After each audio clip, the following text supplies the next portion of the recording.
Call the meeting to order for the April 11th Regional Planning Commission, Kingston Springs.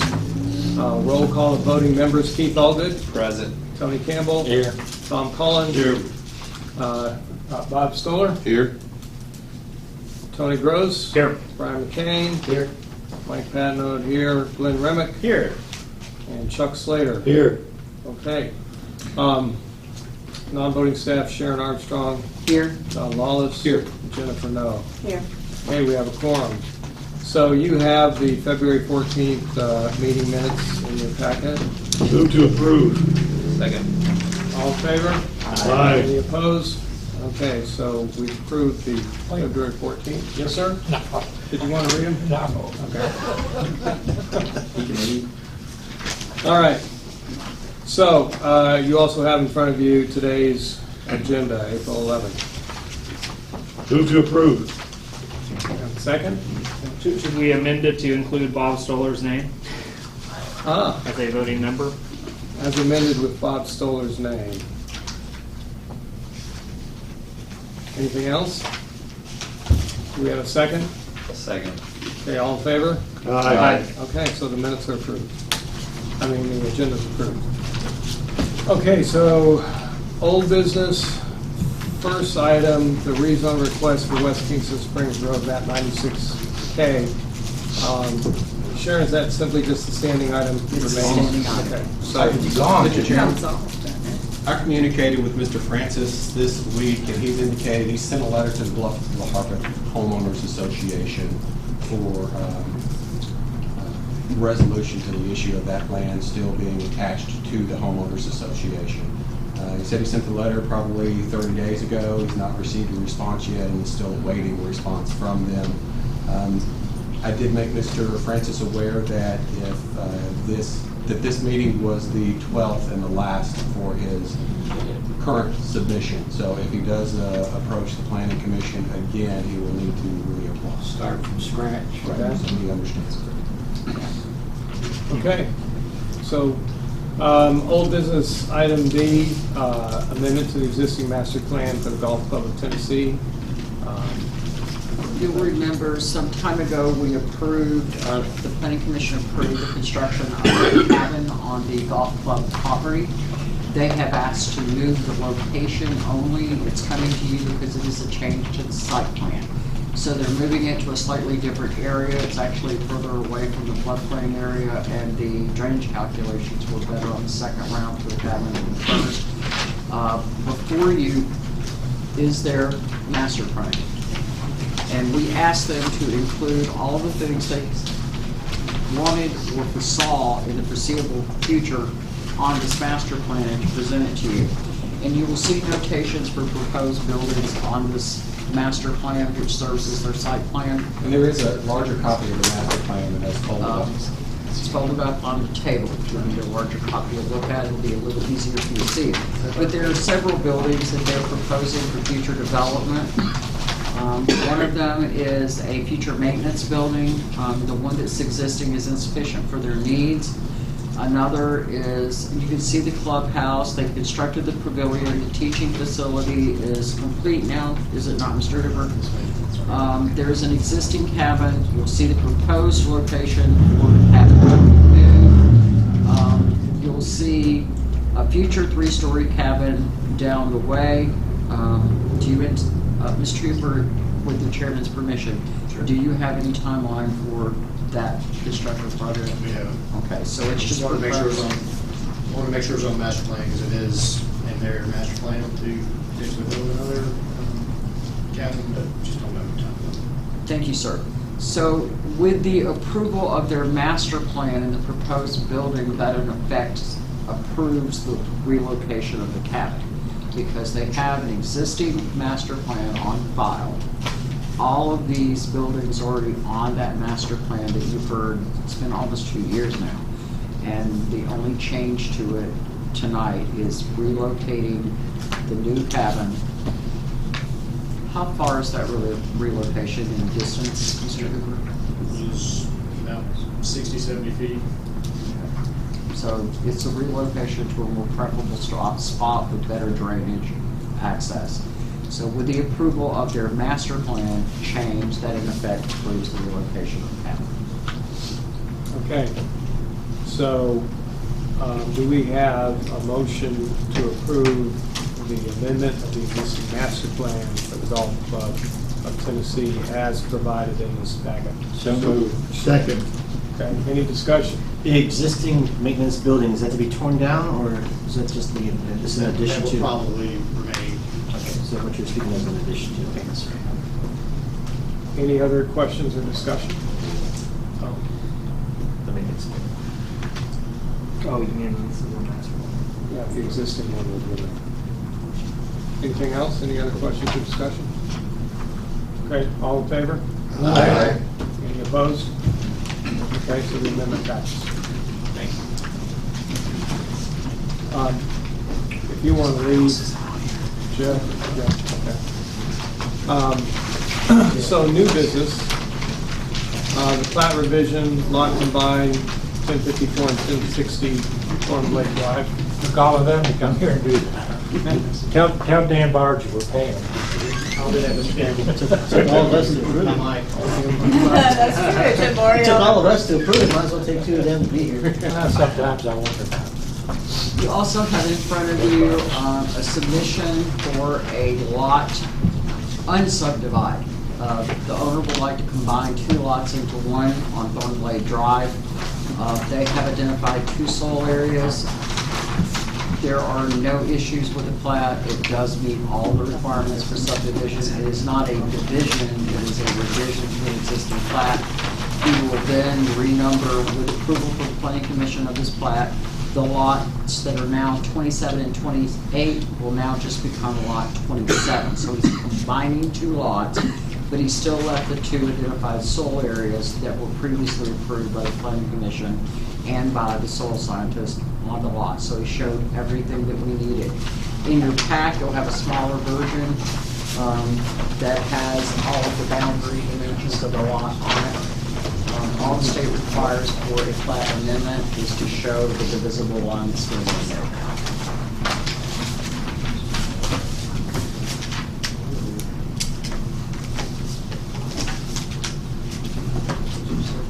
We knew we had a thorn for the drive.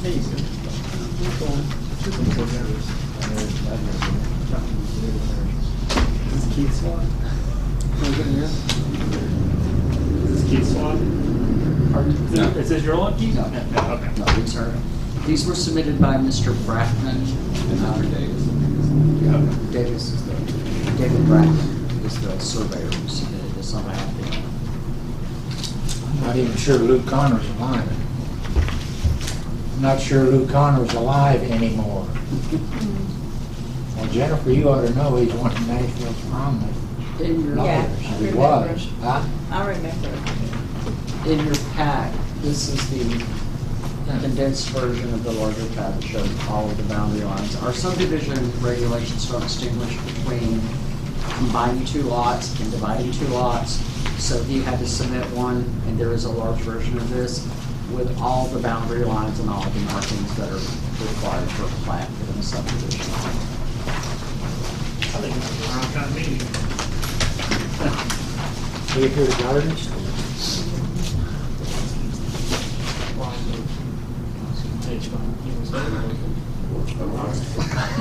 Carry on. Thank you. Okay, so anything else on this? There is nothing. So do we have a motion for the plat revision lot combined 1054 and 1064? So moved. Second. Any questions or discussion? All in favor? Aye. Any opposed? Okay, so it passes. Is there any other discussion items? Good precedence. Where are we on the planning process? The planning process that you started, where are we? John and I have just discussed that.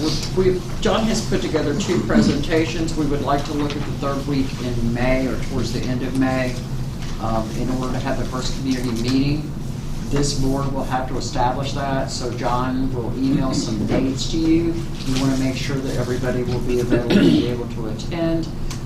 With Easter this month kids graduating, lots of things in the way, so May, the end of May seems to be prime time for that. Well, will the planning commission have an opportunity to kind of look at what you're gonna present, I've, please? yes, I finished the, there are actually a combination of things we're doing. One is the presentations that we'll give to the town and to citizens. There'll be 3 of those. One, I'll give the first, that'll be a broad overview of planning, a broad overview of zoning. Sharon will give the second, that'll be a more in-depth version of those. And then we plan for JT to give the third presentation that will do more with community development and commercial development in municipalities. But also we have taken those presentations and whittled them down to probably 2.5, 3-minute videos that we can now post on our website as well. So we're kind of working on 2 prongs of those. So once we finish this overall bigger presentation that we'll do in the end of May, which probably this next week I'll have done with Sharon's blessings to make sure I've got all the verbiage correct, then I'll send that out to everybody here to make sure that you guys have a chance to look at it and can offer any suggestions or input for changes. And Corey's working on a learning type tab on the website, correct? Yes, he's already done that for me. He's Okay, changed great. one of the tabs to a training tab, and then we'll be able to upload videos to that, so they'll always be available. Well, it just means that there's going to be a part of the website that you can go to, and it's going to have these informational, educational videos on planning, so that people can you can reference these when people ask questions. It's just a resource for the town, or for anyone for that matter. Good. Okay. We anticipate the framework to be an overview of the broader definition of planning, but the second will be more about process. How do you submit? How are things approved? What's involved? As an example, if you're rezoning something as opposed to it already being appropriately zoned for what you want to do, what is that process? And we'll reduce those down and condense them in as compactly as we can. We anticipate some conversation with the first meeting, it usually is. It's an excellent opportunity for your citizens to express themselves. Sometimes they do that more freely than they do others. But as we're all aware, sometimes just putting the information out there negates a lot of that community discussion. Well, I think it's important for this body to sit down and come to some thoughts on where we'd like to see commercial development. Make sure that we aren't chopping things up, putting houses where we are, putting grocery stores. All right, thank you. From what I can intuit from the community discussions that I'm privy to, the 3 primary concerns appear to be traffic, always is, affordable housing. That subject is going to be on the list, and secondarily, how they keep costs down. So having JT come in and do the economic development component to help them understand how those 2 things are tied together may help to allay concerns. Once they're aware that you actually do proactively plan what's going to happen in your community rather than just a knee-jerk response, that should help with some of the community discussions that are occurring. You put together some data. One of the things that strikes me is that, I don't know in raw numbers, but Kingston Springs is losing population. We're getting old, our kids are leaving, they can't afford to come back, and there's empty classrooms in the school. Pigram's even worse. And it's something that we need to be aware of in this process. That how do we deal with that? You know, Or do we? some of the empty classroom issue isn't necessarily, there is some population loss, and I was looking at some of them, but some of it's just the fact that a lot of people send their kids to private school. Yeah, but there's population. Pilgrim's You just don't- issue is Huh? Yeah, Pilgrim's issue is they're not selling their homes. People are staying around, having their families, and they're sticking around. Well, that's the big part of here. If you look around, a lot of these people have been here a long time. Some of them actually Been here forever, haven't we, John? And our kids are grown, they're gone, they probably can't afford to come back here. And so that ought to enter into the whole thought process as we're moving on. We began the discussion, Mr. Campbell, if you'll remember, during the land use plan process. How do you strike and achieve that balance of providing suitable housing and employment opportunities for your children? One of the other things that we discussed, because there was a lot of community feedback at Methodist Church through that 2-month period about people not being able to keep employees at the restaurants and other places. So part of that exchange is that if there isn't affordable, decent, modern housing, it's really difficult and it's not just the people who work in retail, it's your teachers, your firefighters, and other people that would struggle to live in this community because of the cost of living. The hot thing on the internet right now is the rumor going around, all this Section 8 housing coming. Well, that's a dirty word for everybody nowadays. Pardon? Affordable housing is a dirty word. Wow. I think there's it riffraff is- that associates with it and the whole nine. But So it we'll is change right. to cover that. We can, and there's a lot of misconception about Section 8 housing. Sure. Section 8 housing is not a block of buildings. It's a voucher assignment for someone who qualifies. Any house in any neighborhood can be a Section 8 house. Well, it's an opportunity for people who want to develop apartments and all to get some funding and to build all types of. It is, We because need they agree to apartments. do that. And the baseline for the rental last year, I haven't checked it this year, for Kingston Springs for Section 8 was $1,547 a month. So when you think of $1,547 a month, that doesn't equate to the picture that people have in their head, right?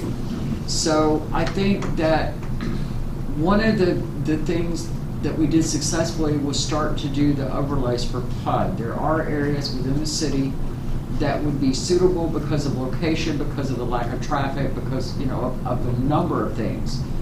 Infrastructure availability that would be suitable for low to moderate income housing done well. And when you do the steps up front, you find a good developer rather than the first person through the door. You attract the right kind of development. I hate to use Jennifer's as an example, but Vantage Point is that type of development. It's the one on Highway 12 in Ashland City. It's very, very distinctly different from the one located right next door to it. It's gated, it looks upscale, but there is not a unit within that entire complex that could not be a Section 8 HUD supported That needs to house. be explained. So, I think that it's time to have that discussion. If you want to maintain your young people here and you want to provide housing for your teachers, your firefighters, and your retail establishment.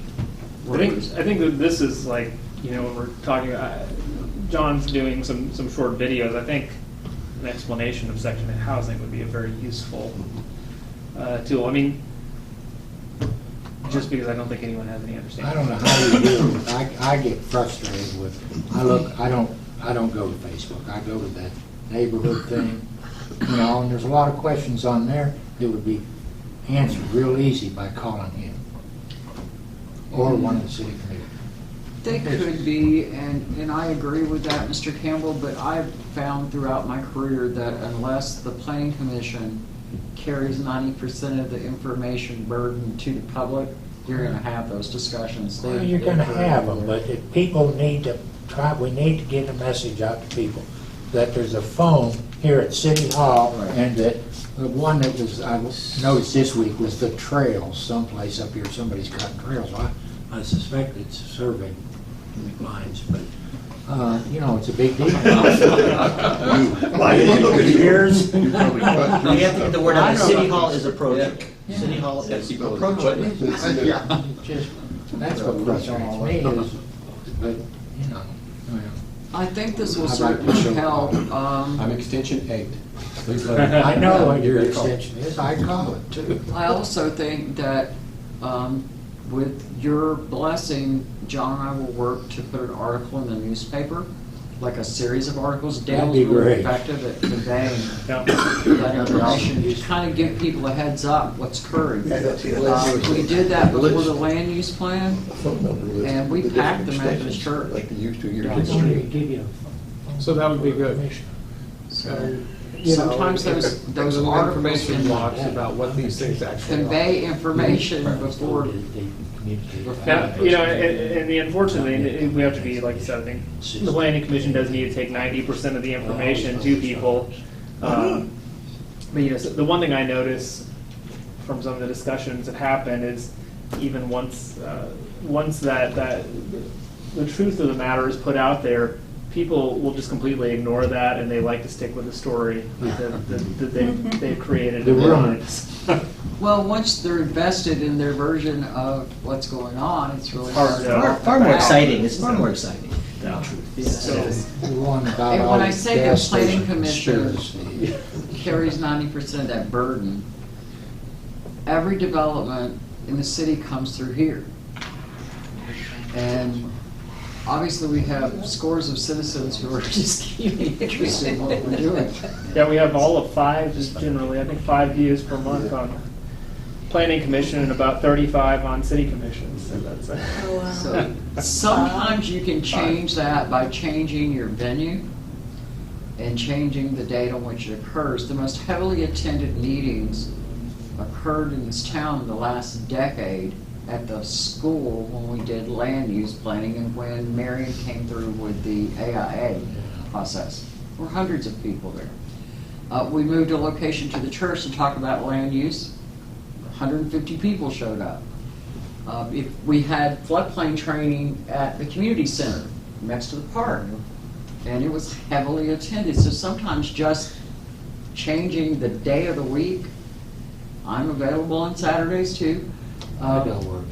I hate it for us. No, I insisted at one point that this office be open on Saturday mornings. And I got burned down because no one ever showed up Well, I to be think serviced on Saturday morning. that having those meetings in a place that people don't necessarily view as a government building can change your mindset. It's odd the way that works, but it does. We had, when the new maps were coming out for the flood areas, everybody went to the community center. That's the most flood-friendly meeting I've ever. It's flood friendly up there. It was friendly. because unlike the one that we had here, with Builder, Exactly. Builder Van, what's the builder's name? Van, Unlike the Oh, one where. Vaden, Oh, sorry, yeah. Vaden, Yes, Vaden. that was a very unfriendly You meeting. know, that sign got put up by the right of the door because of that. And so it's amazing, it's essentially the same information you're conveying, but just the change of location seemed to have a huge impact. That, it was Saturday. You're talking about Vaden North So these dates are going to be in about 6 or 7 weeks, because sometime at the end of May, so Yes, sir. locking them down and getting the word out in time for people to, May 22nd, last day of school. is that what it's going to be, May 22nd? No, that's the last day of school, but so we'll try to schedule it where we're not conflicting with the last day of school, graduation, and 41 days. And more so what I was talking about was that the notice went out, so people Yes. could get it on their calendar. I'll have something to you, to this body, first of next week for your review, and some selected dates, so you can review basically there'll be a PowerPoint with notes attached, as explanations of each slide, and then some date suggestions. Lots of vacations Memorial Day. Yeah, that's true. Yeah, we'd like to have it before Memorial Day, hopefully maybe even before school's out. So, yeah, 41 days. 41. Any other discussion items? I'm going to adjourn. Want a second? Second. Okay, all in favor? Aye. Okay, meeting's adjourned.